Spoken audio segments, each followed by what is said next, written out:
Good morning, beautiful people. It is Monday, the 23rd of June. Welcome to TDA, the day after your favorite news platform and the home of popular culture as defined by you guys, the culture. And like we are every blessed weekday, we're hosted by the very best. Introduce yourselves. Oh, morning. My royalty is here this morning. Happy Monday. She goes just dream representing the Black Queens in the fitness scene. Sorry, Hey Fever is kicking my ass. Listen. It's back. Yeah. Samba Monday. Hey Fever is kicking my ass. I'm having to take two of those, That's you know. don't work, man. Do you know where I am? I'm like, it don't work. It is really bad though. Because I'm having to take Olivia like 2 tablets and then things are strong. I take fixofenadine. But do you know what's annoying about that one's prescribed by a 180 mg baby? You know there's thingy you can get what's it called? An injection. Yeah, I've heard about that. I saw that on I don't know if you guys have seen that meme of that white little girl in the little car. girl with the bogey coming out of her nose. I don't know. It's so Her mum was like, how funny. you doing? She's like, I'm just having a great time. But you know what's so funny? Yeah? I've actually been fine. Like, when people have been moaning, I've been like, oh, what? I swear down that this year's not getting to me. Not that for you. I lied. Yesterday and today, right now, I want to take my eyes out with a spoon. Like, just want to That's so graphic. take my eyes out with a spoon and soak That's them. like a Narcos type of... I need to take them out with a spoon and soak them in something I hear you, girl. and clear out the sockets. It's right now, they're so itchy, it's ridiculous. Sorry. That's all right. That's her intro. You asked her to introduce herself. Yeah. She's let you know. So who are you? Brent, how you doing, man?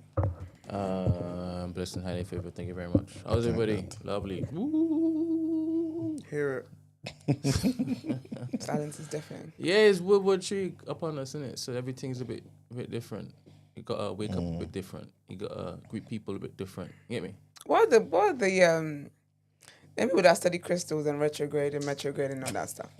They couldn't tell us that the gates were closing. They couldn't give us a warning To be honest, Collecti's been telling us. that the retrograde is Yeah. retrograde. If it is that you've been behind a paywall, That you remember? there's a war coming. Yeah, she's been reading this. It's been in the Was she reading stars. from the stars or she reading it Stars, from Trump? stones. Well, yeah, the Because Trump is the no, but that politician. doesn't count. I wanted a foresight. I wanted someone who claims people were to getting know. heads up. Huh? People were getting heads up. Apparently, we're in the age of Aquarius. Oh, okay, so that's what that means. Something. You can tell you edit her content. everything. word. The universe shifts. Every age of Aquarius. Things are shifting, all right. Yes, monumental shifts. Can't you feel it? Don't you feel different? I'm feeling other things. But So. precisely. Don't you feel like something greater is upon you? Well, Jesus is always upon me, so I always feel that greatness. But that's a constant greatness that you already. But it's now, not foreign. That's what I'm saying. But If you see the foreign elements, like something's in the air, like you've been told to do something. I've been told to do something. Yeah, go somewhere. I don't think they've got to me on the list yet. Mm-hmm. You know, my last name is I, so maybe it takes a while. It might be on the B's right now. You know what I mean? Probably just going through alphabetically. Have they gone to you yet? Yeah, You're yeah. I've been hearing the call. I've been So where you going? feeling You're the answering. wind. Where you going? What? Where you going? Big places. Where? Oh This my is very bright. Yeah. Brightest I've seen so far. Really? I've already said the pink was bright. Did you wear pink? She had a pink headband. No. That's on No, her you know what legs. it is? Large surface area. Okay, fair. Sure, that'll do it. This is why I'm laughing. But yeah. You make a lot of them things with the mafia, innit? Huh? You make a lot of the Oh, stuff them with little Matthew, innit? meme things, they're funny. Yeah. How do you come up with it? Just shits and giggles. But you do well with your, like, with the comedic side of the gym stuff, though. It's Because you've been consistent with that for years now. though. And you run out of ideas. That's sick. It is annoying because it's like, I'm not a comedian, okay? I'm a serious person. Take me seriously. But no one cares about the serious stuff. No. You part of the serious workouts, it's like, Sure. seen it before. Sure. Yeah. All right. Are you going to greet people in the morning, Brent? Or... Oh, sorry. I am doing a couple of things No at the worries. same time. But good morning, everybody. Let's do a quick roll call and get on with the program today. Good morning, Energy, 9 Ether, Christy, Dr. Amani, Malfo K, Bex, Sarah, Davina, Imi Snow Globe, the man from Uncle. Imi, I might have a job for you. I probably might need another Origi. I'll hit you up. Kwame, Crud Crew, Crucial J, Corporate Prince, Mr. Ashlows, DCF Mux, Natty, Noreen, Benita, and Life of Budge. Good morning, all. Are you supposed to give a shout out to somebody, Manuel? I am indeed. Your namesake and somebody else? Indeed. Well, Brent is correcting what he basically said. I want to big up Abby and E-Man. Big up them. The power couple in Dubai. They've been supporting us out there, spreading the good news about TDA, putting their money where their mouth is as well. Investors as well. You know what I'm saying? And yeah, man, I was speaking to both of them on the phone briefly. What day was it? Was it Friday, Brent? Or Saturday? Saturday. Yeah. Random. Well, nothing's really random, you know what I'm saying? Especially in the age of Aquarius, you know what I'm saying? All the lines and that. She sort of, I just kissed my teeth and rolled my eyes. I heard him say that, but I didn't think it was him who said that. Then it registered that he did say. I just thought, we got you too. No, but big them up. It was such a chance encounter, innit? It was basically one of my friends I haven't seen in years was walking by where I was, innit? And he happened to be speaking to E-Man on the phone at the same time, innit? So then, obviously, I got on the phone with E-Man and his wife as well, and they were just talking about TDA, bigging us up. It was just such a humble experience, man. That's really wholesome. And they were just bigging up everybody here, man. Bigging up everything that we do. Telling Black Rob as well to chill as well, you know. You got a bit of a shout out. And then Brent came through as well, because Brent went to the shop quickly. He came back, so I spoke to Brent as well. And yeah, man, it was just beautiful, man. And I believe, hopefully, they should be in the country this week, innit? So Wonderful. you know what I'm saying? They're gonna get a little Pass preview, by. You know what I'm saying? You get At that Dubai. walk around. Oh, nice. Yeah, man. So they tune in every day from Dubai, man. Amazing. You know what I'm saying? So Amazing. big them up, man. 100%. Also wanted to mention yesterday was Wind Rush Day as well. So, you know what I mean? We got to show some love. They should have made everyone. They should have given the Windrush line free travel. Since y'all You know what want I'm to saying? be naming lines and transportation after things. 100%. But for those who don't know, I just want to read out a little something just to keep your minds kind of focused on Windrush Day and what it basically is about. So basically on the 22nd of June, i.e. yesterday, Britain observes, parts of Britain observes Windrush Day, following a campaign by activist Patrick Vernon, who called for a celebration of the contribution of people from the Windrush generation and their descendants in the UK, right, in UK society. So he basically said Windrush Day gives us the opportunity to celebrate all aspects of our migrant population and to appreciate the contribution, whether through sport or culture, medicine or business, of those who have made Britain their home. And basically it refers to the day. It's pretty much characterized, by the arrival of the ship named the HMT Empire Windrush, which came on the 22nd of June 1948 and docked in Tilbury, carrying 492 passengers. I don't know what's happening to my speech. But yeah, that's pretty much what that was about. And the last thing I wanted to mention is also, remember on Friday, I bigged up the UNIA in London. They had an amazing event yesterday for Marcus Garvey. It was Marcus Garvey Veneration Day. Big up Heather. Heather was in the building. You know what I'm saying? Always supporting, you know what I'm saying, at a grassroots level. Bigging up TDA, letting us know what's going on. You know what I'm saying? So just wanted to big up them, big up Brother Minister, big up Brother Shabaka, big up Brother Suleiman, big up all the people in the building that was showing love and making sure that the legacy of the most honourable Marcus Messiah Garvey lives. And yeah, that's what I wanted to say, people. Let's get into the show.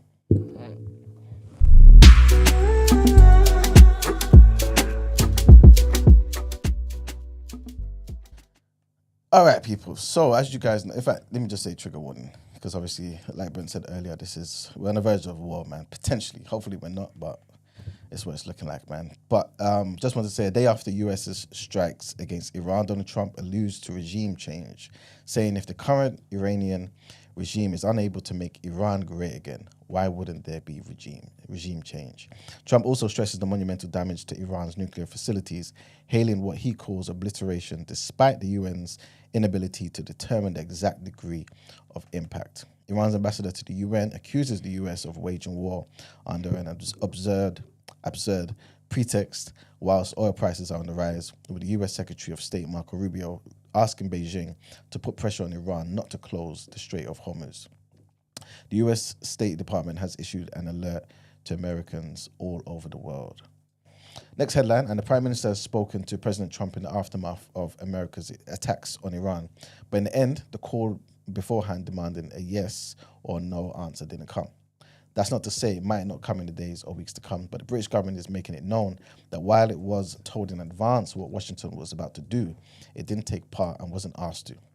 And so there wasn't a call from President Trump asking the Prime Minister whether the UK would be involved, for instance, via authorizing US warplanes to use the UK military base at Diego Garcia in the Indian Ocean. Having repeatedly pressed publicly for de-escalation, as Sir Keir Starmer puts it, and questions seemingly being raised privately within the government about the legality of getting involved, saying yes to a request for help from the White House might have been difficult. But saying no would have been difficult too, after months of assiduous effort put into developing a good relationship with President Trump, as you guys know we spoke about. But there's a clip that I'm going to play in the topic of the day that I want you guys to see from Keir Starmer. And our last headline, trigger warning on this one, people. At least 22 people have been killed and 63 others wounded in a suicide bomb attack at a church in Damascus. This is what Syria's health ministry has said. A man opened fire with a weapon at a Greek Orthodox church at the Prophet Elias in the Dwellia neighborhood during the service on Sunday evening before detonating an explosive vest. It said that the attacker was affiliated with the jihadist group Islamic State, IS. There was no immediate claim from the group itself. Photos and videos from inside the church showed a heavily damaged altar, pews covered in broken glass and blood splattered all across the walls.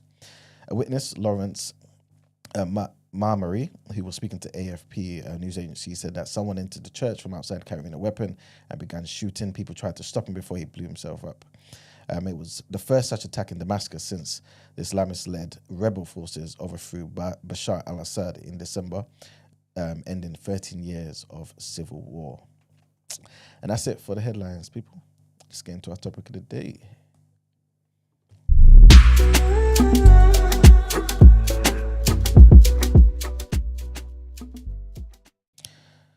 All right, people. So we're going to be talking about the war briefly. Well, the war, conflict, whatever you want to call it, the bombing, briefly. Yeah. Obviously, as we know, it's just pretty much started. Hopefully, it ends anyway. But I think it's important to give people the information. You know what I mean? Like, as we've been hearing it and whatnot, and kind of go into it and see who may be the people of influence who are moving things, you know what I'm saying, and making all of this happen, pretty much. Brent, there's a clip that I want you to play first, if you don't mind. Someone calling in LBC, just so you can kind of see the sentiment of certain people. Because I'm hearing a lot of people basically on both sides, and this is people who are, for example, Iranian, yeah? Some of them saying they welcome the bombing. Some of them saying, of course, what the hell is this? Like, it's not acceptable. Sovereign state America should stay out of their business. But, yeah, Brent, if you don't mind, play this, please. Remember that when Britain faced its own genocidal foe that was advancing towards us, and I refer, of course, to the Nazis in World War II, we didn't wait for them to reach us. We attacked them. We bombed Dresden overnight, and in one night, we wiped out 25,000 civilians, many of whom were women and children. And nobody here in this country, not one single person, sat around wringing their hands saying, oh, we can't kill civilians, oh, we're committing genocide. It simply didn't happen, and they would have been laughed out of Parliament had they tried that. We are at risk from Iran here as well. We know, don't we, that the Islamic Revolutionary Guard Corps is very active in this country. Our own government, they have even admitted this in the last month.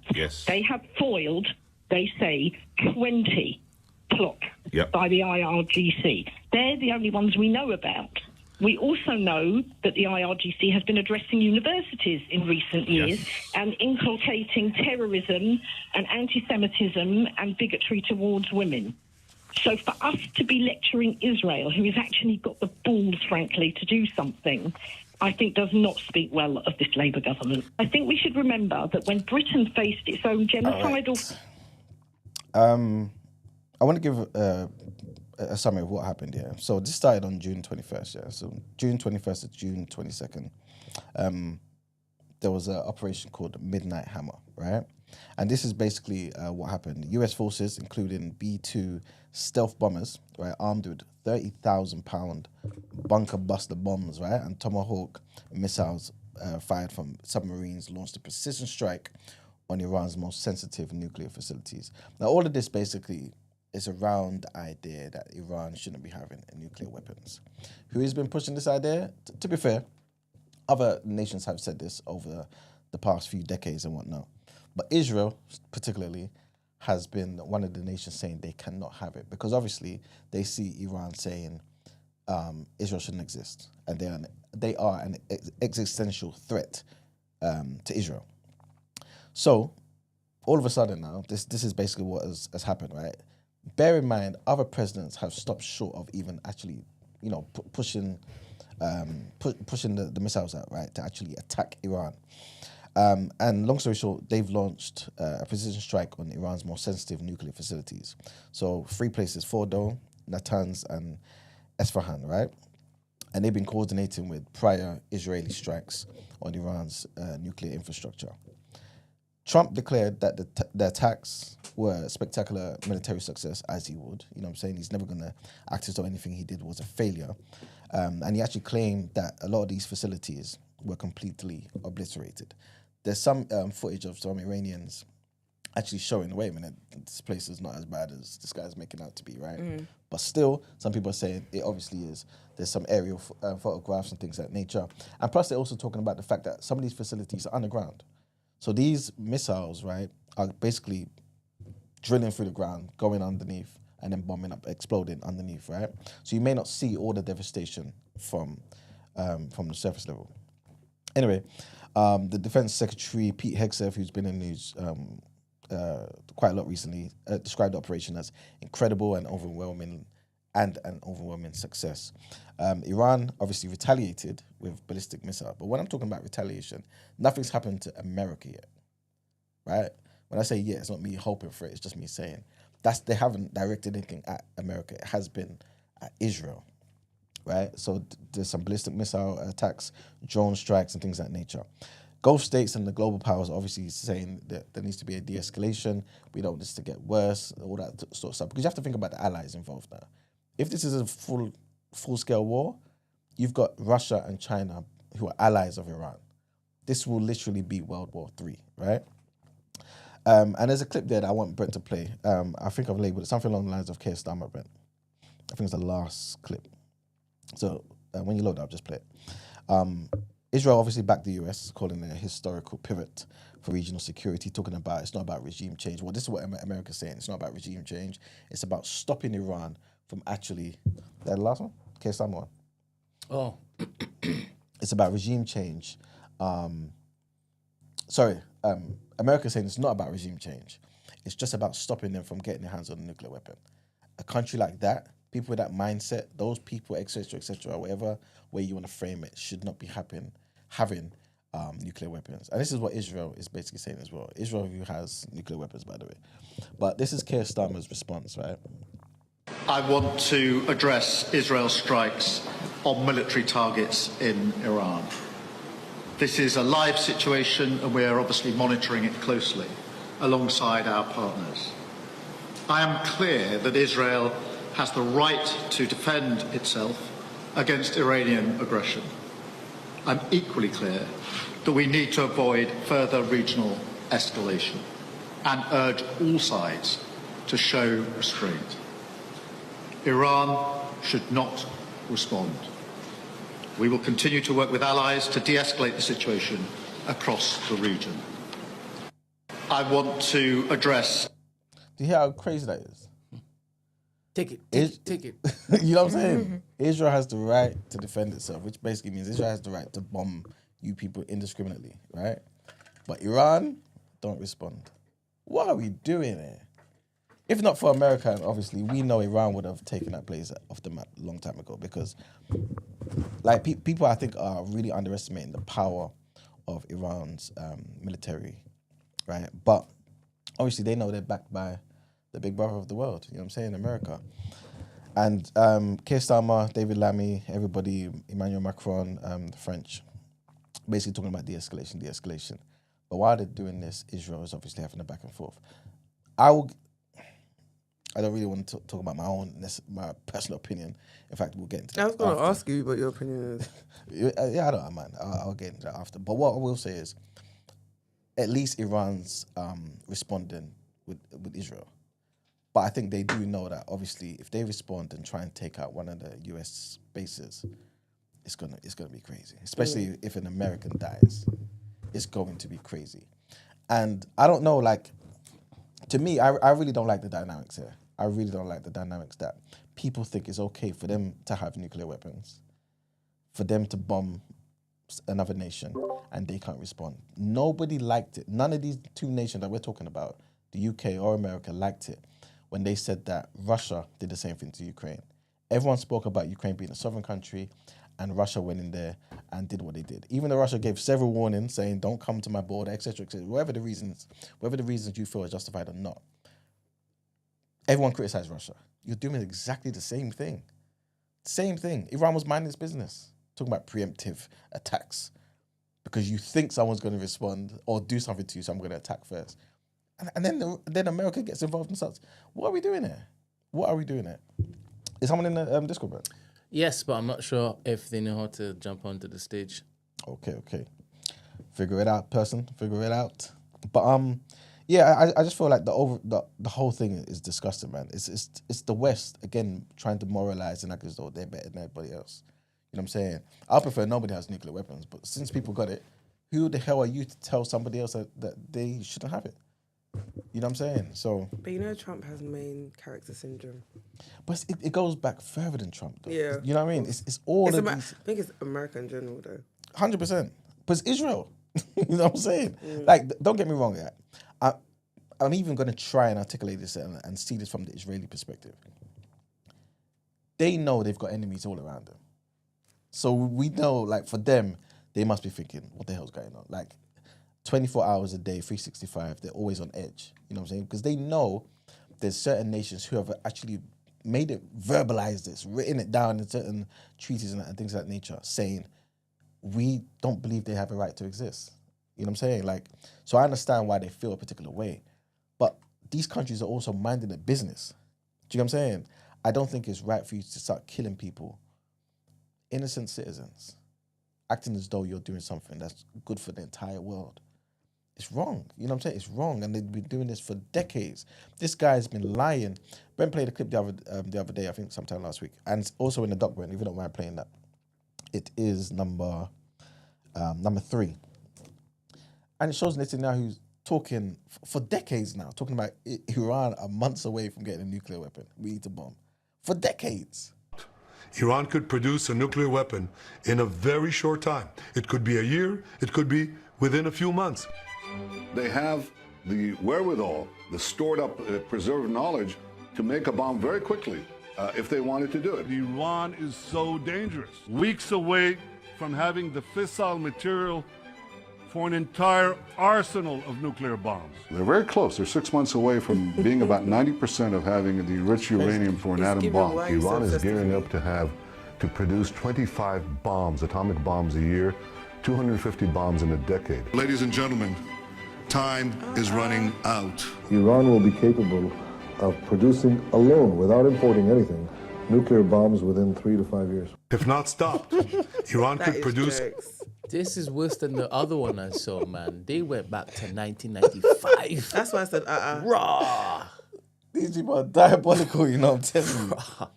But the thing is, I think they're just banking on people just being stupid. Being stupid. I mean, remember I said on Friday or Thursday, I can't remember which day it was, you know, they might have the potential. Iran might have it, right? But I don't understand how, if they've had it, because I believe they've had it for a while, they used it. There you go. Plus Israel, they are down to say they don't have nothing. They ain't signed what's the agreement to let everybody know that they have it. They ain't signed that. But And yet, they- they're enforcing other countries, not other countries, they didn't go into China or Russia. They're Nowhere saying, else. hey, you that is holding me back from doing what it is I want to do. I want you to basically get pressed. I don't like how it is. Trump's just like he wags his tail and Trump just goes. It's horrible. It's horrible. But I'll be honest with you. I don't think this is just me thinking though. Right? I don't think America has been under this much pressure from Israel to do something. Maybe ever or for a very long time. Because I believe if this was Biden or this was Kamala, they would have done the same thing. Yeah, I don't know if it is that they would have waited so long to. The thing is, the world is now turning on Israel with the propaganda is not working anymore. Like, and it's tangible.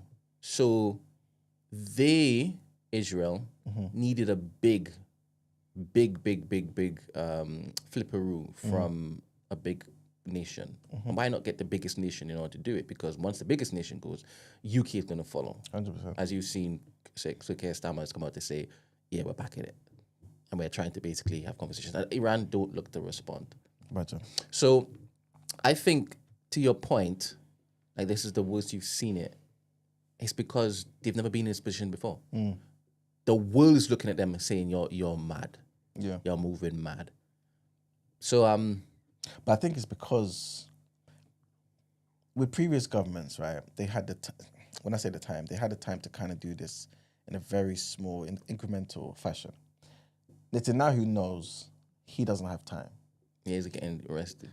Yeah, he has to fit 20 years of work into 6 months because if he's voted out, if there's time for elections, if there's time for anything that can get him out of the seat as the head of that nation, he's going. He's going. So I think that's why the pressure's been. He is called on every. He is called. I mean, how do I phrase this? He's called on every person who is a Zionist in positions of power around the world to put pressure on people. 100%. I think there's a WhatsApp group. For sure. And Telegram. It should be. I think because they all get the same like notice at the same time, innit? True indeed. And the fastest way, surely it's not email. Surely it's not an email has gone through. It must be more instant than that.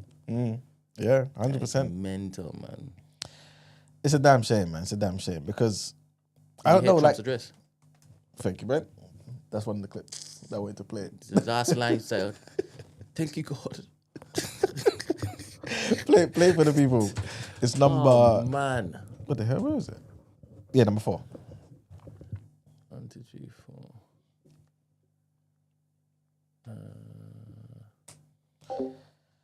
4. This world, man. This world. Here we go.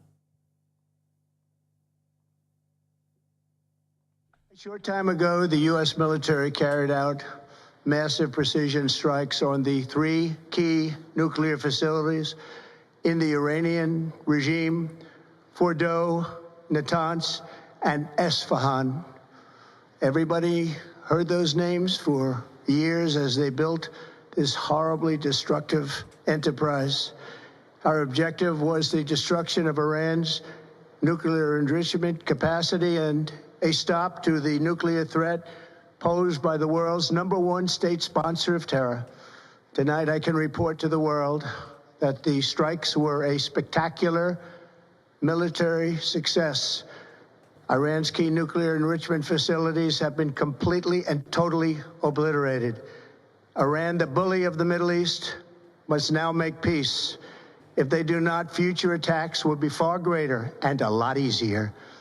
For 40 years, Iran has been saying death to America, death to Israel. They have been killing our people, blowing off their arms, blowing off their legs with roadside bombs. That was their specialty. We lost over 1,000 people, and hundreds of thousands throughout the Middle East and around the world have died as a direct result of their hate. In particular, so many were killed by their general, Qasem Soleimani. I decided a long time ago that I would not let this happen. It will not continue. I want to thank and congratulate Prime Minister Bibi Netanyahu. We worked as a team like perhaps no team has ever worked before. And we've gone a long way to erasing this horrible threat to Israel. I want to thank the Israeli military for the wonderful job they've done. And most importantly, I want to congratulate the great American patriots who flew those magnificent machines tonight, and all of the United States military on an operation the likes of which the world has not seen in many, many decades. Hopefully, we will no longer need their services in this capacity. I hope that's so.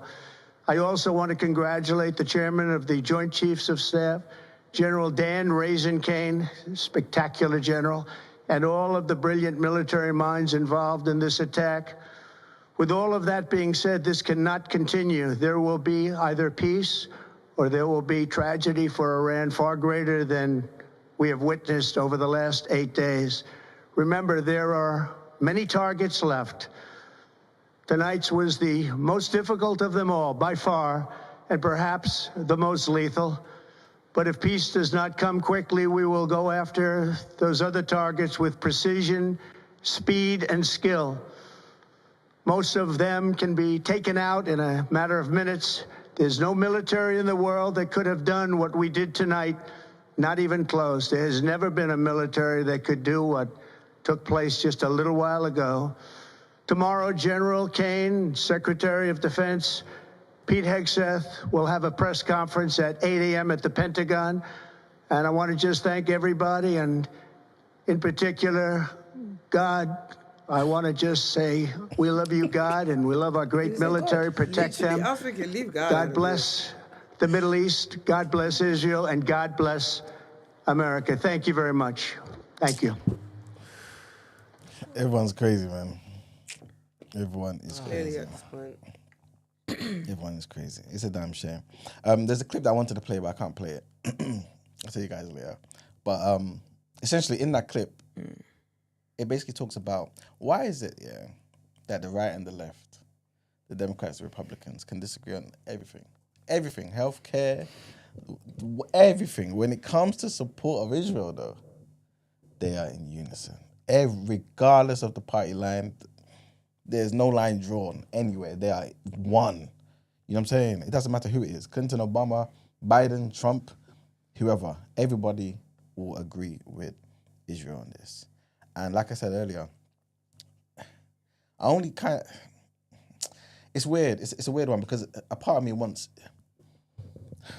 I really don't, I don't want Iran to respond to America because I feel like this will escalate into something that would be horrible for the entire world, yeah.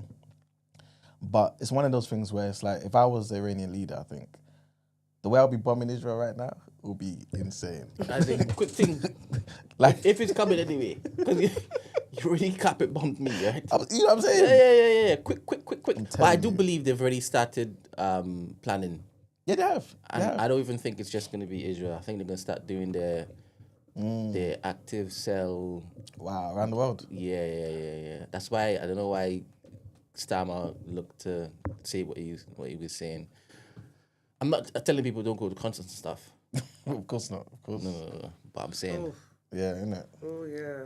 But I'm saying. To be fair, MI6 is solid, though. Yeah. You know what I mean? So, but if you're in your conspiracy bag, one would believe that they would follow the same type of false flag operations that happened last time before they went to Iraq. For example, something is going to be done on their homeland, and Iran is going to be blamed, and it will justify them responding with force. Yeah. Like proper force. That's horrible. Not saying that what they've already done isn't. And they don't care like that. They really don't care like that. That's if it is your conspiracy pack, you get me? I mean, it's possible. It's happened before. And because as you said, the MI6 is solid. CIA is solid. Yeah, they know a lot of things beforehand. I mean, they know so much so that they know it because they've planned it. Allegedly, guys. I said it's a conspiracy bag. I said that in the beginning. I said that in the And beginning. they pull you into the underground. You know what I'm saying? You tell them that I said on TDA that I'm in my conspiracy bag. But the world is holding their breath right now, man. Yeah.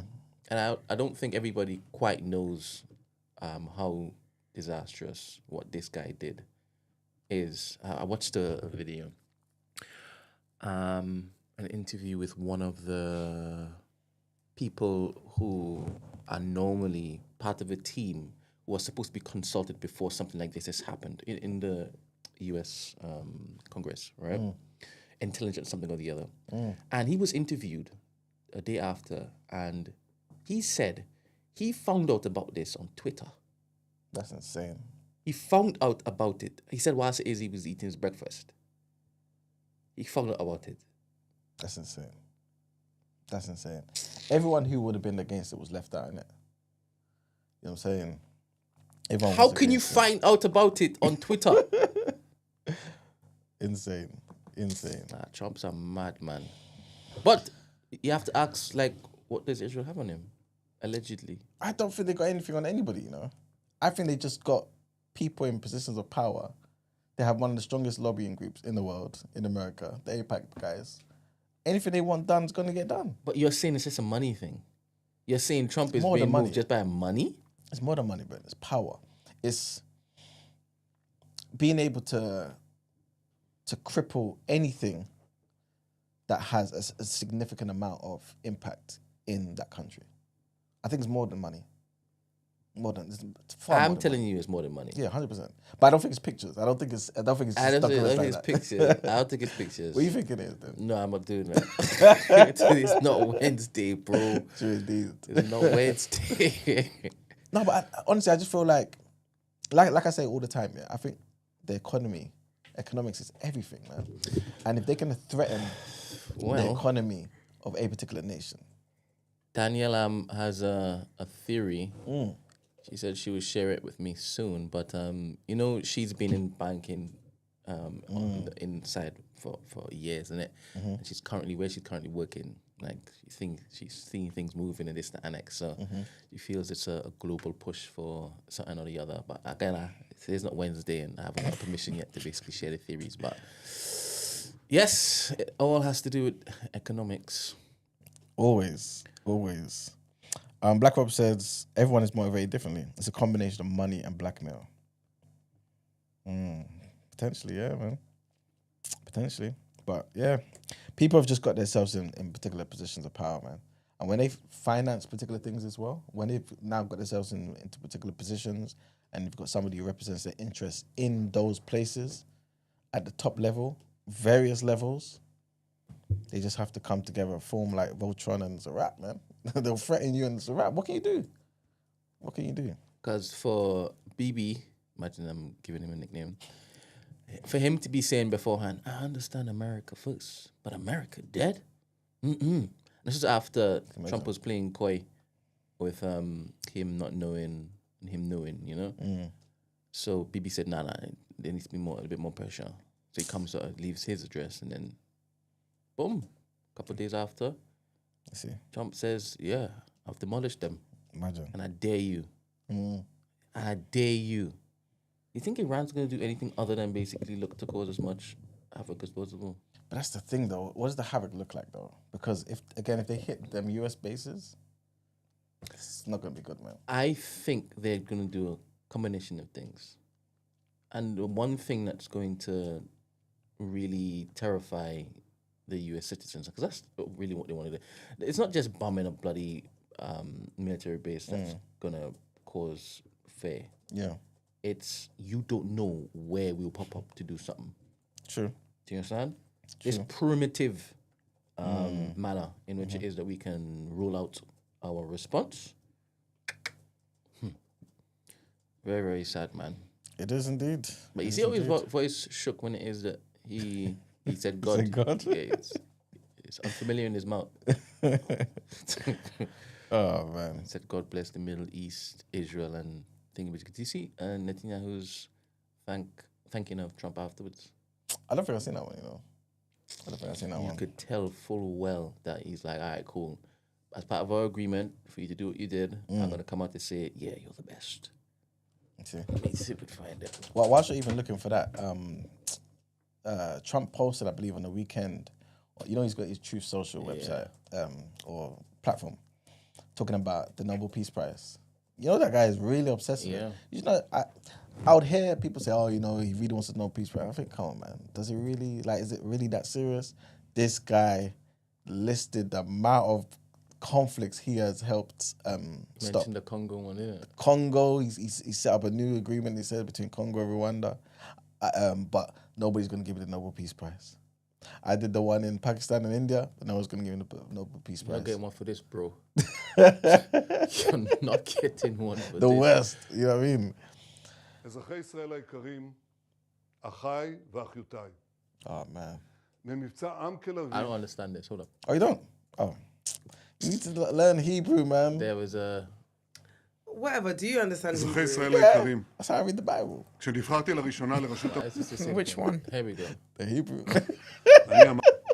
אז אני רוצה להגיד משהו נוסף. אני אמרתי... So what? היה לנו כאן... There was one I watched on his... ממשלה... I suppose we're speaking in English all this time anyway. Hold up. Congratulations, President Trump. There we go. There we go. Your bold decision to target Iran's nuclear facilities with the awesome and righteous might of the United States will change history. In Operation Rising Lion, Israel has done truly amazing things. But in tonight's action against Iran's nuclear facilities, America has been truly unsurpassed. It has done what no other country on earth could do. History will record that President Trump acted to deny the world's most dangerous regime the world's most dangerous weapons. His leadership today has created a pivot of history that can help lead the Middle East and beyond to a future of prosperity and peace. President Trump and I often say, peace through strength. First comes strength, then comes peace. And tonight, President Trump and the United States acted with a lot of strength. President Trump, I thank you. The people of Israel thank you. The forces of civilization thank you. God bless America. God bless Israel. And may God bless our unshakable alliance, our unbreakable faith. What he's saying is that whatever he does next is backed. Basically. Yep. Oh, boy. Horrible. Horrible. Absolutely deplorable. Absolutely deplorable. I'm telling you, man, this guy and people like him, they're not looking for no two-state solution, man. It's a myth. It's a big lie. They want all of it. All of it. But yeah, man, hopefully things will work out for the people on the right side, man. Fernand said he blames you. Me? Yeah. What did I do now? Look, he said he blames you.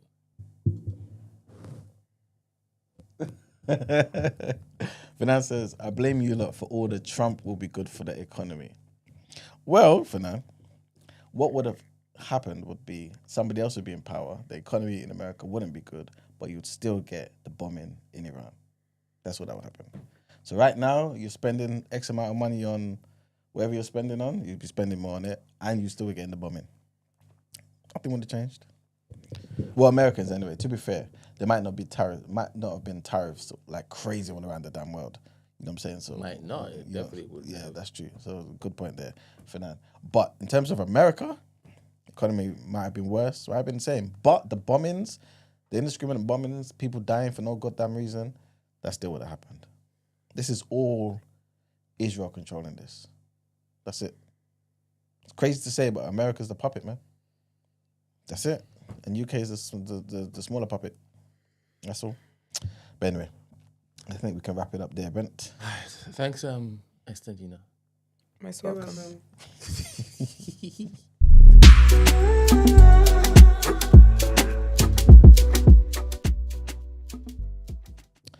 All right, people, trigger warning on this next one. The Independent can reveal that 4 nurses, again, trigger warning, people. The Independent can reveal that 4 nurses are facing a fitness to practice probe after the death of a 5-year-old boy at a flagship care home for disabled children.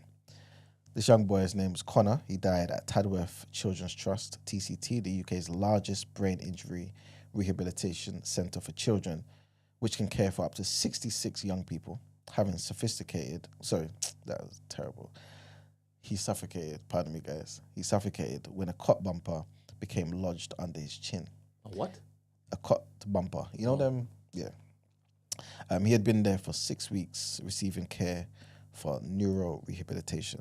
He was the first of 3 disabled children to die while in the care of TCT. There was 2 other kids that died there, and they died in June and September, respectively, 2023. The nurses were referred to the NMC in May 2022, but the watchdog later closed the investigations. It reopened the probe in November of 2023, and this month, after a 19-month-long investigation, decided that all 4 nurses should face fitness to practice tribunals. Next headline, and a mass rollout of weight loss medication on the NHS in England is set to begin today, as GPs are empowered for the first time to prescribe anti-obesity drug Mounjaro.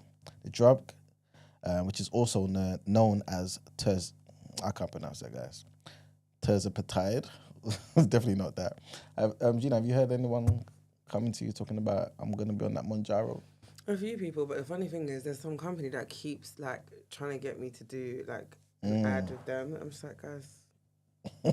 Killer? Huh? Is it a killer? Is what a killer? What do you mean? Mounjaro?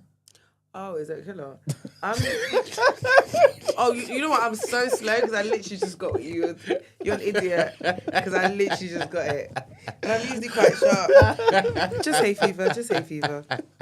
You're actually dumb. Oh, man. High heights, boy. You're so proud of yourself, isn't it? I took a while. It's the heat. It's Oh, man. Oh, bad. Delusional. Don't take the money, Gina. I'm not doing it. Yeah. Good. I wouldn't do it anyway. Even when I asked you, I was even joking. I'm surprised people actually have come to you to And I've say had they want to be on. conversations. I even had a client who I was training, doing like online coaching with, and she took a break. So I reached out to her and she's like, I'm currently injecting myself as we speak. I said, yeah, you know what? Wow. Yeah. Well, this drug is manufactured by Lilly. It's an anti-diabetic medication that works by lowering blood sugar levels and slowing down the digestion of food. From today, GPs will be able to offer Mounjaro to severely obese individuals who also suffer from a range of other health complications, marking a crucial shift from the previous system where patients could only access such treatments through specialized weight loss services. This major initiative is expected to reach approximately 220,000 people across England over the next 3 years, targeting those identified as having the greatest need for intervention.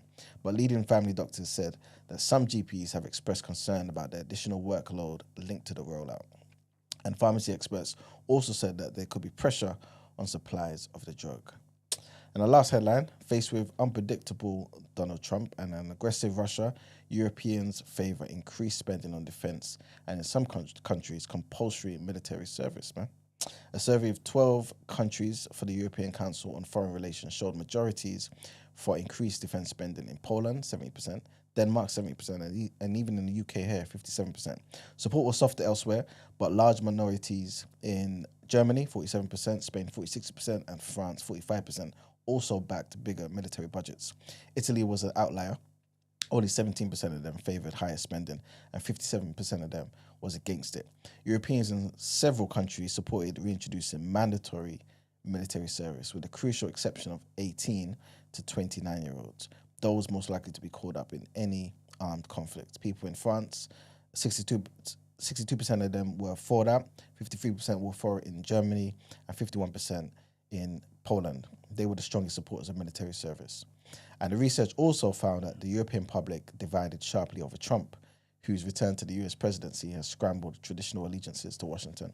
Countries with traditionally strong ties with the US are becoming increasingly skeptical of the US system.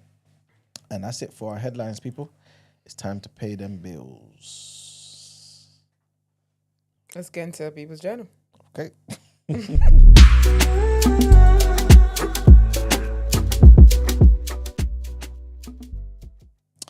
All right, people. Welcome to the People's Journal. I don't have much to talk about today. But I will just mention a few things. I believe last week I mentioned about the interest rates.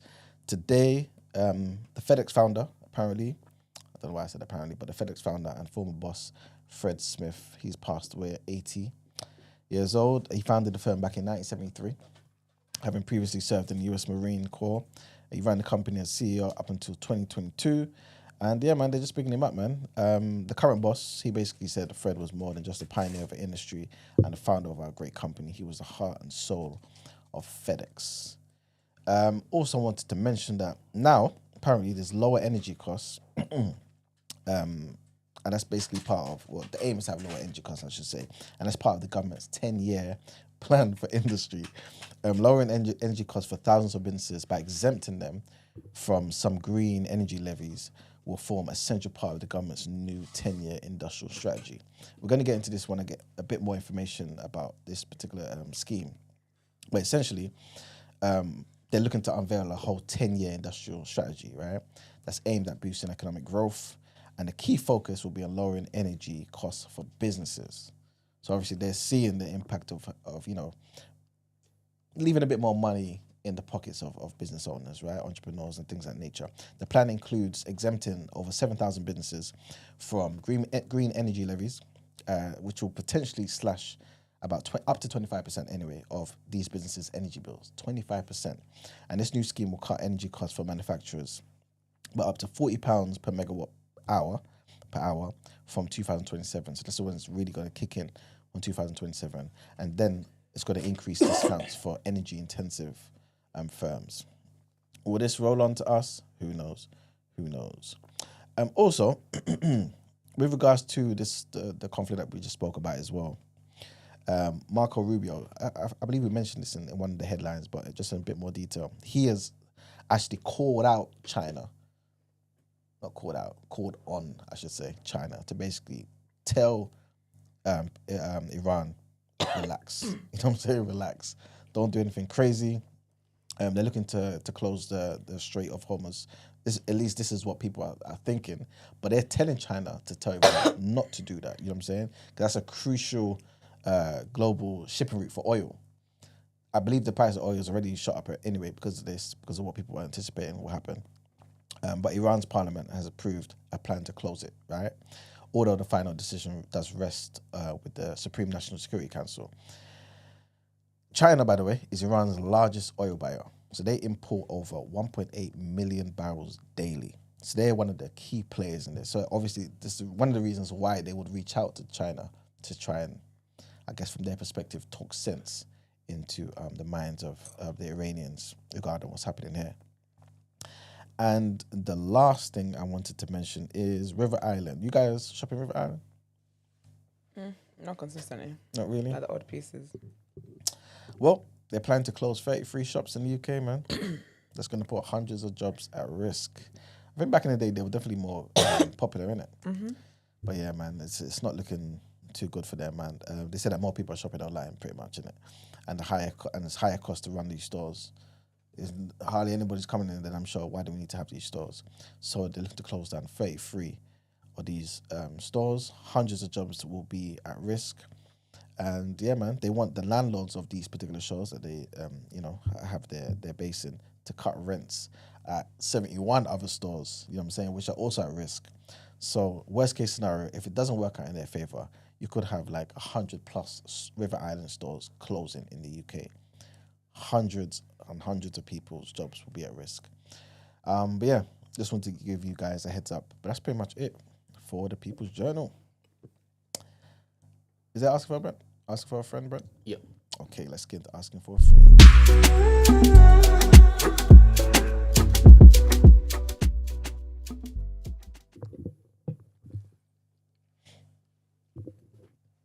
Oh, sorry. I thought you was adjusting your iPad because I was watching in my peripheral, innit? Sorry. All right, cool.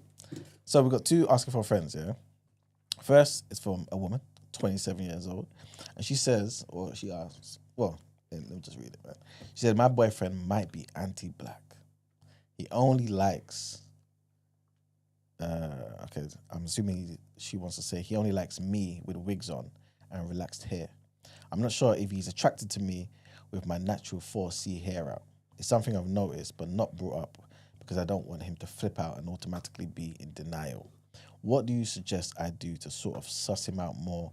And let's say I'm sure of him being this way. Is this straight? Okay, cool. So what do you suggest I do to kind of suss him out? And also, if he is a situation where this is what he's like, he's anti-black in this capacity, is this a droppable offence? Should I get rid of him? Only you can answer that question. I guess so. Literally. But I think start wearing your natural hair out more and see how he reacts. Mm. What did you say her hair is relaxed anyway?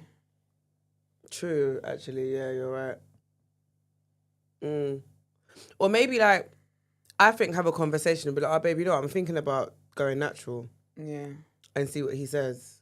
Just be like, I want to change my look, or I do think it's yeah, I think just or like maybe try and even like, you know how you can get like not Afro wig. I was gonna say I'd get Afro kinky cut and wig, yeah. Or do like a braid, like do like a hair where you use like do a hairstyle where it requires you to use like Afro kinky hair. Or do you know what I mean? Give those suggestions as if like to say this is the next hairstyle you want to do and stuff or whatever, and kind of gauge what his response is. Yeah, I do think it's dumpable offence though. Yeah, of course, because if you have a child, what are you going to be putting wigs on a child from age 2? It's a dumpable offence because that is you in your natural state. Like if for whatever reason something happens to you and you're unable to like get your hair done or whatever the case is it not going to find you attractive then? Is it going to be an issue then? Like I personally think it's a dumpable offence because people like that, they don't keep their opinions and their insecurities themselves. They want to pass on to other people. And if you're going to have children, if you're going to be around your nieces, your nephews, cousins and stuff like that, you don't want that kind of energy pouring into them, especially in a world that already tells them they're not good enough. So, yeah, I agree. Right, I think what Gina said is good. I think have a conversation and gauge his gauge his vibe. You don't want to, like you said, you don't want to accuse him and he gets defensive, innit? I think you can suss it out yourself, like based on like how he responds and stuff, and then go from there. But yeah, like Esther said, I think you have to think about your kids, man. Absolutely, man, and your daughters. Do you know and yourself as well. Like, you really want someone putting you down. Imagine not being able to be free in your natural state because you think he's gonna. Even the black girls that date white men, even the white men are out here doing TikTok and contents with YouTube and shit, talking about first time I discovered her braids and her wigs and all that crap, stupid content. But even they're flipping accepting. Let alone a Negro. Don't be silly. Not a Negro. It's a Negro child. What if it's not a case of him finding her not attractive, just less attractive? Would that still be a absolutely? It's dumpable offense in any realm. Like if you find me, if me in my natural state is less attracted to you, you have no business being with me. Like you actually, what are you here for then? Because really and truly, the base should be how you find me in my natural state, and anything else I do is an add-on. Yeah, it's a bonus. So if in my natural state you don't find me that attractive, that means what? You're not attracted to me.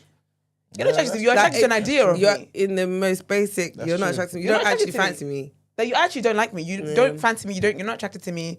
So that means that what? So in between her getting ahead and stuff like that, she's gonna be hiding. She's gonna go and get a hotel and sleep elsewhere because she doesn't like that little interval change. I think that's crazy. And then like, what kind of life is the pressure to always look good and always look kept and always look a certain way because that's your man's fantasy? If you don't get out of here and ask your mum to look like that for you, it's foolishness. But do you feel like, not trying to offend, but do you feel like he may have a point and say, wait a minute, you can't say I'm not attracted to you because I met you the other way? That's a stupid argument. Yeah, because that means then he just has whatever he's having the day he deserves. No, but no, wait. If you met her, if you met her with lip gloss and bronzer and blush, and you think that was her natural state, and you're saying that's why I'm attracted to you. No, but then you're a clown. No, but you're a clown. Who thinks she woke up like that? You're a clown. The only thing I'm gonna say is there are I have seen some makeup transformations that are very intense. Like I've seen people contour and literally change the whole. Like they actually look different. Like a different It looks like person. a surgical procedure. Yeah, I've seen people that can change. Like I've watched transformations online, and I'm just like, I'm impressed. Wow, but that's an artist, literally, right? So I can understand from a guy's perspective if the person you met, once they remove all that makeup on, has completely different features. That I think that's fair. But then do you know what it is though? You look like a completely different person. And that, do you know, you're absolutely right. You're fair, but you don't get in relationships with people like that. No, but that's because my thing is, however you meet somebody, if you meet like, it's obvious someone's got makeup on. So in my mind, you will want to see what this person looks like without makeup before committing. To know, do you know what I mean? So you can't now be in a relationship with somebody and be talking about the hair transformation between makeup and. So you just want to leave in makeup. And when you have kids, this is the thing people forget. You get surgery, you get all these things. You forget your kids are going to come out your default setting. Yeah. Your factory settings, how them kids are coming out. Not with your new fillers and whatever else. Like, I can understand if a guy meets a woman that he doesn't know before, like he's never met before, and he meets her and she's made up or whatever. And to be fair, he doesn't know what the before looks like. Fair enough. But then at some point, I would think that you'd want to know what the before looks like. Yeah. And so if you see the before, you're like, you know what, actually, I'm not as attracted to you now that you haven't got all of that on. Fair enough. But you don't get in a relationship with them and then expect them to maintain heavy makeup and whatever else. All right, let me paint a scenario for you. A friend of mine said he don't mind women wearing makeup, Like, he just sees that as a sign of you care about your parents and you care enough to take care of yourself when you've gone out, etc., etc. So it's like, okay, cool. That's beautiful. But let's just say, like you're saying, like you've got a couple who are trying to do things the biblical way, So he don't necessarily go to a house. There's no staying over. There's none of them things there. So every time he sees her, is her wearing maybe a wig with nice makeup. So she's always looking amazing, right? How does that gentleman get to see her? What does he do to say, look, without being disrespectful, I would love to see you in your natural state? Not even, do you know, sorry, I think do you know what it is? I don't like conversations where men get to act like they just have no active working brain cells. And I don't mean to sound rude and just short on this, but I think that's like, I hate conversations like this. Because what do you mean you see a woman made up all the time and dressed like this and blah, blah, blah. So like any activity you guys do in this relationship always involves makeup. You don't go to a house, you don't stay over, you don't see her wake up in the morning, like you don't see any of that stuff. That's what I said. You just said he doesn't. So they're trying to they're doing it like the biblical, you know what I mean? Okay. I'm not doing any, you know so what I you mean? can't say to her, do you know what? Why don't you just come and without makeup? That's what I'm saying to you. Would that be offensive? Why would that be offensive? That's how God created you, especially if you're telling me you're doing all this biblical stuff. You can't say, let me see how the God of the Bible made you. All right.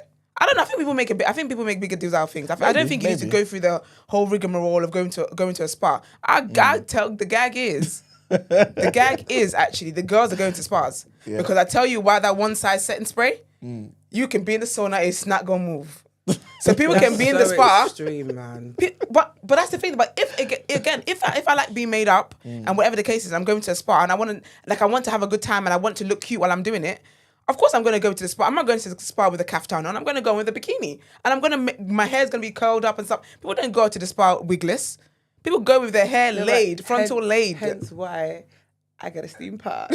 because, brother, I'm sorry. I don't want to go into a sauna or a steam room with a wig on. I'm just being honest. Absolutely, but I hate it. But you know, that's you. And no. And it makes sense because I wouldn't do that. I want to be free. Yeah, absolutely. I want to be free with my wig cables out and be free. I get there with a shower cap because I'm like, my hair's not about to frizz out and I'm about to go through all of this. I got a steam pad. I'm doing that stuff in my own house. So I'm saying, now, but then people like, if you think you're going to do a spa date with a woman trying to catch her out, because that's how I see things. And I feel like it's you trying to, I don't understand how people can't just communicate, just be direct. I've never seen you makeup on. Like, what do you do with makeup on? Or FaceTime me, like, there's so many ways to do this. And it's not offensive to say I haven't seen you makeup on.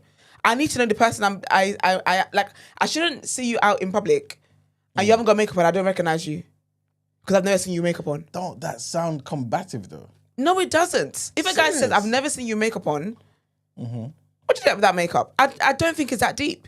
But what I would find irritating is you now saying, let's go to the spa. And trying to kind of like trick me to show up the way you think that I would show up there. The joke will be on you when I show up in there with a full face of makeup on. Still. Now let me see what you got. Now what are you gonna do? You wanna go to the pool next? My makeup spray with stand pool water as well. Let's go in. Like, I just think sometimes, I feel like just be direct. I don't understand how you can want to spend your life with somebody and you don't know what you can't just ask something simple like, oh, why don't we just go out and like, let's just go for a walk. Like, you know, you don't have to get dressed. You don't have to do makeup or anything like that. I wouldn't see in your natural state. Why would that be offensive? But I can see how some girls might find that offensive. Then they don't like the natural state. And then that's a bigger problem that they need to be dealing with by themselves. Like, come on now. All right. We got the girls that are dressing up every time. Their makeup, the men never see them in makeup there. Because boy, what a hard life to live. All right, guys. We got one more. And this person is 22. And it says, I'm naturally a non-confrontational person. And I want to be more confrontational for the sake of protecting my girlfriend. I've always felt safer keeping quiet, and I don't like being shut down. Sometimes it feels like I'm trying to be the people pleaser too much, but really I'm just trying to keep my peace. I'm scared of something popping off and me having to just ignore it and move on for my peace instead of confronting and potentially escalating the situation into something and somewhere so drastic where it doesn't need to go. So many things people have done and regret start off with unnecessary confrontation. I don't want to be called a bitch either as a man. Sorry, I need to read this again. So he's not confrontational. Yeah. And he feels that he wants to become a bit more confrontational because of his girl, so he can be a bit more protective. Just in case something, How does he prepare himself for that, I guess? You can't prepare yourself You to be can't, confrontational. man. And It's what's kind of happened? who you What's are. happened? What did his girlfriend Nothing. do? This is all hypothetical, by the way. Nothing's happened. You're watching too much Netflix. Let me say that. Can I be honest, yeah? It's who you are. Like, That's who you are. it's literally who you are. And I don't innit? think your girlfriend wanted a flipping Floyd Mayweather. She would have got with him. She wanted a man that was around all over the place, fighting all over the place, shouting all over the place, confronting up and down all sorts of spirits and human beings and whatever else. He would have got with that. He didn't.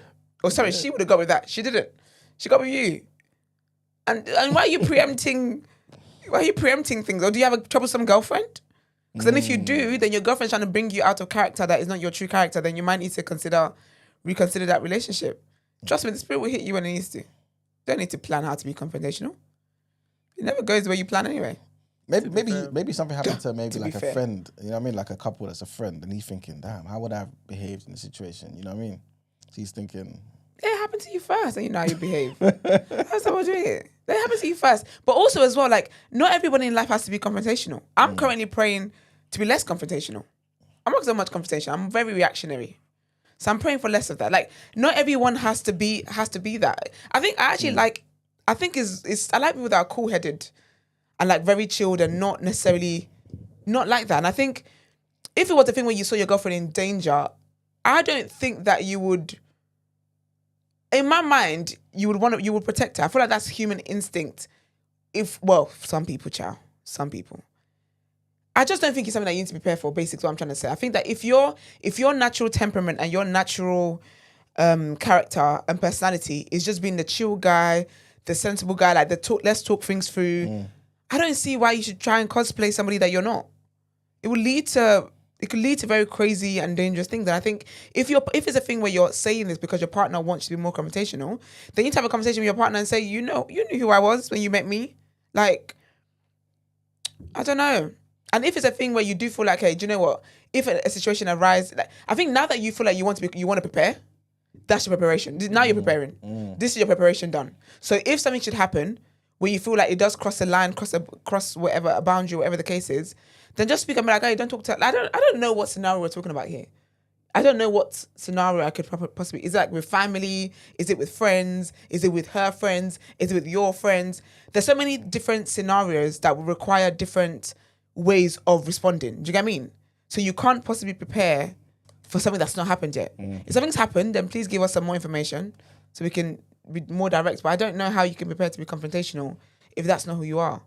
It's not cool. I wouldn't want to be with a confrontational guy. Every little thing you're quick to pop off. Every little thing you're a danger to my safety. I don't want to run in. Every single date ends with us running away from some kind of situation. That's long. I don't know. Maybe I'm missing something here. no, I mean, Maybe I'm missing something. But Yeah, man. I think the chat is echoing what you guys are saying, man. Von says you need strength if your missus has got a gob on her. Yes, if she's the one who's the one starting something every goddamn time. But even then, I don't know why are you with her then? Yeah, which is what you said earlier, isn't it? Do you mean like? And that's something like, if he's asking because of that, then you honestly need to rethink. I don't think that person that you're with, the person you're with should make you a better person. They shouldn't make you become a negative thing that you're not. Do you get what I mean? Then I think also, you can look at it from another lens though. You can look at it from the perspective of because they're not confrontational, they always get taken advantage of. So maybe it's a case of, I want to stand up for myself a bit more. Yeah. Because I don't like confrontation, I'm always getting taken. Do you know what I mean? Mm-hmm. So absolutely. So I think there is that side of the argument as well. So it might not even be a case of like, because even for me, fair enough, like if I don't want a guy who's, I feel like people aren't going to believe me saying this. So anyway, but if I didn't want a confrontational person, I'd at least want you to be able to stand up for yourself. Do you get what I mean? And like, be able to defend yourself and defend me, yes. So I get it. But you know what it is? I get it though, if that's what he's asking about. Because if it's like for you to be able to stand up for yourself and stop being a people pleaser and stuff like that, I can relate to that. I can understand that. But he's doing, like, he wants to be more confrontational in the event something happens with his girlfriend. So if it's a thing where you're people pleaser and people take advantage of you, then that's something that he needs to be working on for himself. Do you know what I mean? Like, he needs to be working on that for the quality of his life, not necessarily your girlfriend.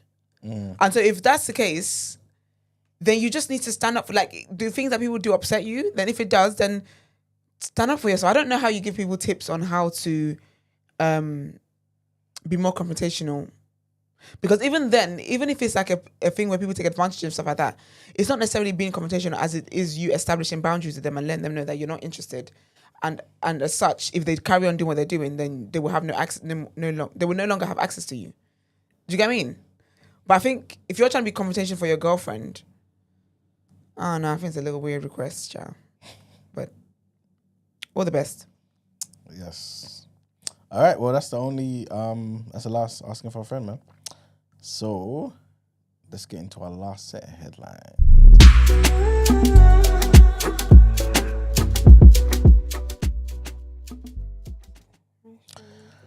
All right, people. So there are some trigger warnings on these next two headlines. The first one, trigger warning, is shooting. Somebody's been killed. And the second trigger warning, guys, just a heads up again, is about being drugged and essayed.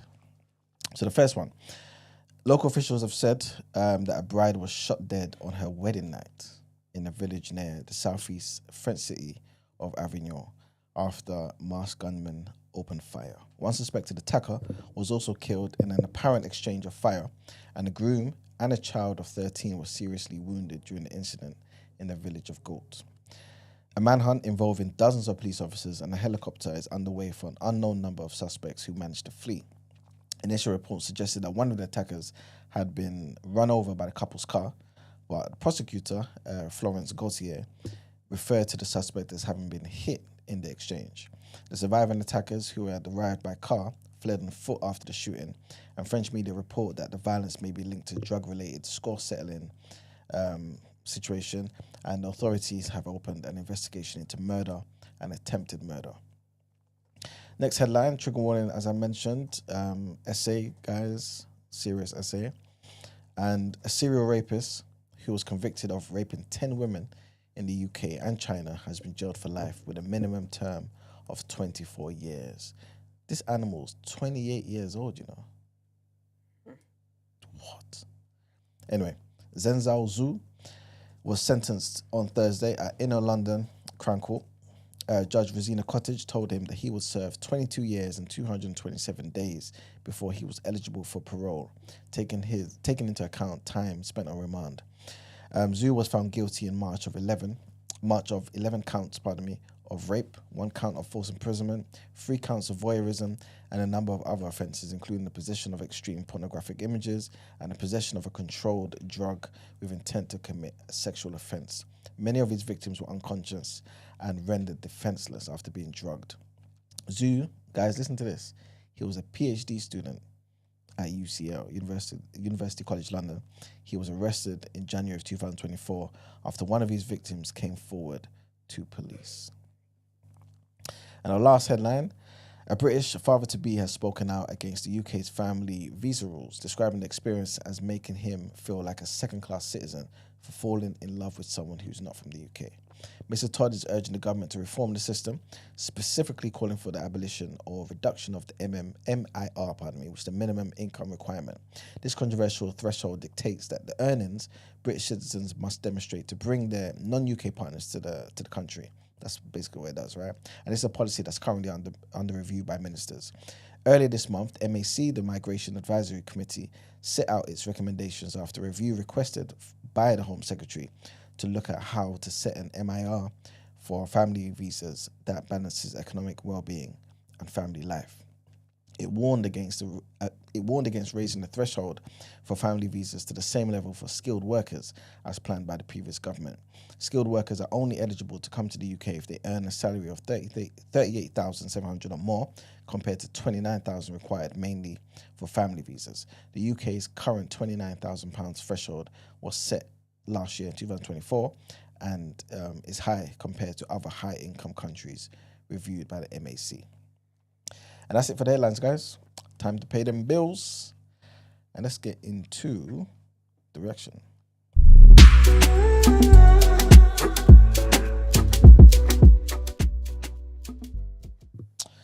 All right, people. Welcome to the reaction. I don't think there was that much to talk about. There's some games, obviously. There's a FIFA Club World Cup that's going on. Bayern Munich on Saturday, so I'll just give you some of the scores from Saturday and Sunday. Bayern Munich beat Boca Juniors 2-1. Inter Milan also won in Group E 2-1 against Urawa Reds. Group 4, the Sundowns lost to Borussia Dortmund 4-3. And Fluminense, I believe, they beat Olsen Hyundai 4-2. On Sunday, so yesterday, River Plate drew with Monterrey 0-0. Juventus beat Wydad Casablanca 4-1. Real Madrid also beat Pachuca 3-1, and Salzburg drew with Al Hilal 0-0. There wasn't much boxing, if I'm not mistaken, but we'll tell you about some fights that's coming this week. So Liam Parrow, he's going to be fighting Navarro. This is going to be on Wednesday. Good fighter. He recently lost, when I say recently, his last fight, I believe he lost to my guy Hitchens. He lost his title after he put on an amazing performance in the fight before that when he beat, what's that guy's name? The Puerto Rican guy, I can't remember his name now. Put on a masterclass against him, won that game, but obviously lost to Hitchens. But he's going to be fighting Navarro on Wednesday. Deontay Wilder is back, guys. Wilder is back. Remember, he's lost. Let me not even just. He makes me shy, you know.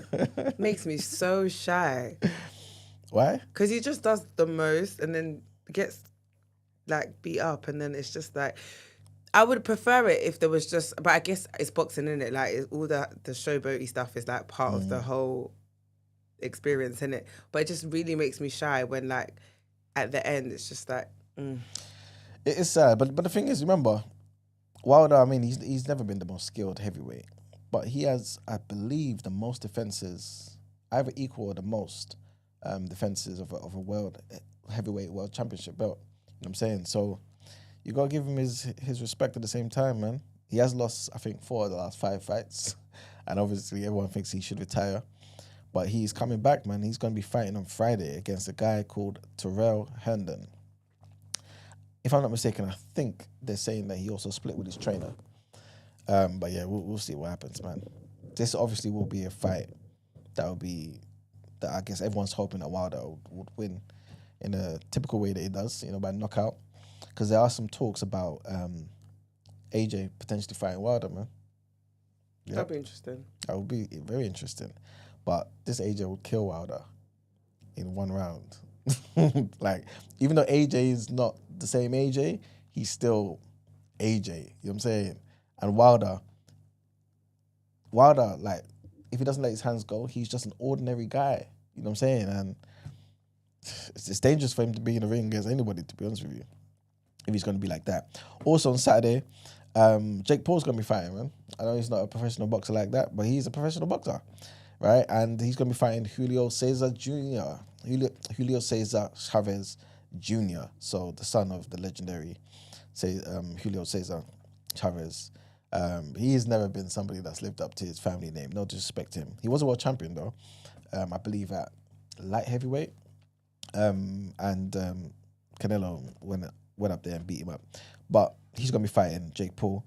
And if he loses, I think it's just going to put more dirt on their family name. Because he was a legit world champion. He was a professional fighter. You know what I'm saying? You shouldn't be losing to Jake Paul. But we'll see what happens. On that card as well, there are some other fights as well that are going to be good to watch, especially for me anyway. Floyd Schofield versus Tevin Farmer. Tevin Farmer, obviously on the back end of his career. Yeah, but he's got the skills, man. He's got the skills. But Floyd Schofield is someone he's an up and coming guy. And he was meant to be fighting Shakur Steven at the last Riyadh season before Padley took his place when he got sick. But I think that would be a good fight. It'll be a good fight, man. Tevin Farmer, I think, will give him the experience he needs. You know what I'm saying? Because he's a young fighter. But Tevin Farmer, he's got that skill. He's got that experience. You know what I'm saying? Those tricks of the trade, I think Schofield will definitely benefit from. But obviously, Tevin Farmer won't want to go out like that. So we'll see what happens, man. But that's pretty much it, man. There's some other fights that's going to come, you know, in like a week or two after that. Like Catterall versus Harlem Eubank. Katie Taylor's going to be fighting Amanda Serrano again. But yeah, we can get to that closer to the time. But yes, I think that's pretty much it for the reaction. I'm going to give you guys some NBA news. I know that's kind of requested in the chat tomorrow, if you don't mind. But yeah, that's pretty much it for the reaction. Let's get into the wrap-up, Brent.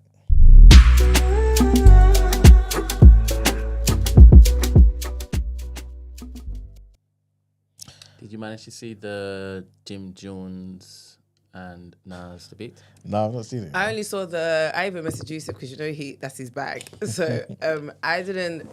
All I saw was like the picture with like the stats, like the comparison, and then like a picture of Jim Jones crying. So I was like, Yusuf, what's happened?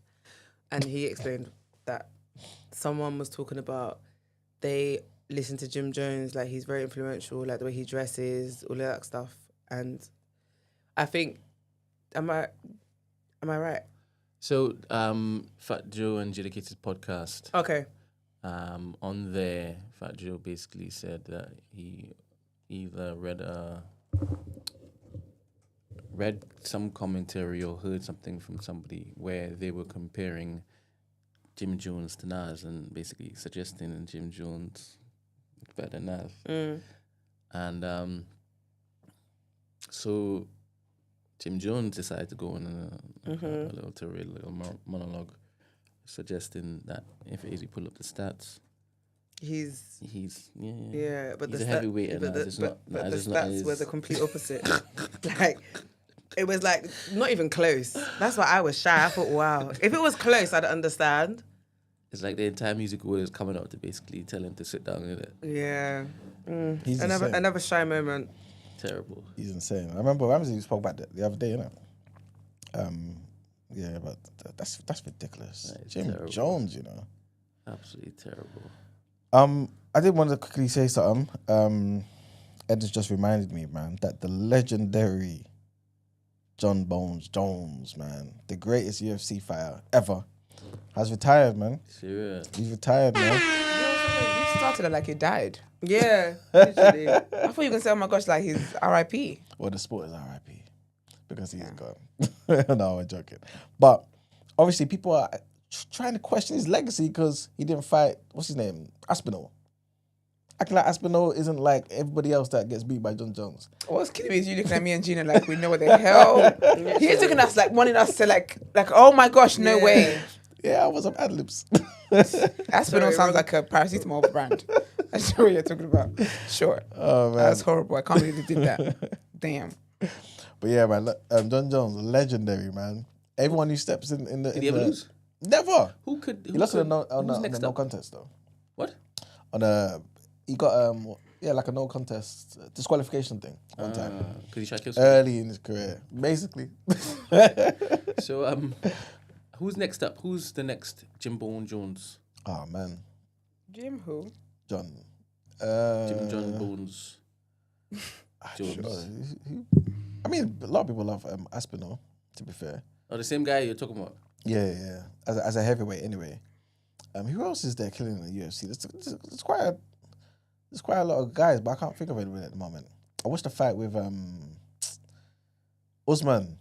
I thought he was done. Kamaru. I thought he was done. But He's fought. good. Yeah. But I thought he was done. Everyone talked about, he's got bad knees and all that sort of stuff. And obviously he lost his last fight to, what's his name? Was that even his last fight? To Edwards, the guy from Birmingham. I think they had like a trilogy, you know. It might have been a trilogy. Was it? 2 fights or a trilogy? I can't remember, guys. But he came back the other day. He fought and won. Very good victory, man. Good fight. But who's up and coming right now? I might need some help from the chat. Nobody comes to mind like that, you know. Nobody really has a celebrity that these guys have, you know, that name, you know what I'm saying? So, it'll be interesting to see, man, this new wave of guys. Because I've not watched UFC for a while. But yeah, big up John Jones, man, the legendary. But people definitely shouldn't be saying he's running. He ain't running from nobody, man. People have said this in the past. And the guy finds a way to win. He's basically like Mayweather. You know what I'm saying? Like, you just don't bet against him. You know what I'm saying? It's like Alan Shearer taking a penalty. Don't bet against it. He's going to score. You know what I'm saying? It's a bit weird saying don't bet against him if it is that he's the best of the best of the best of the best. I mean, shouldn't he have the best odds going into every single bout?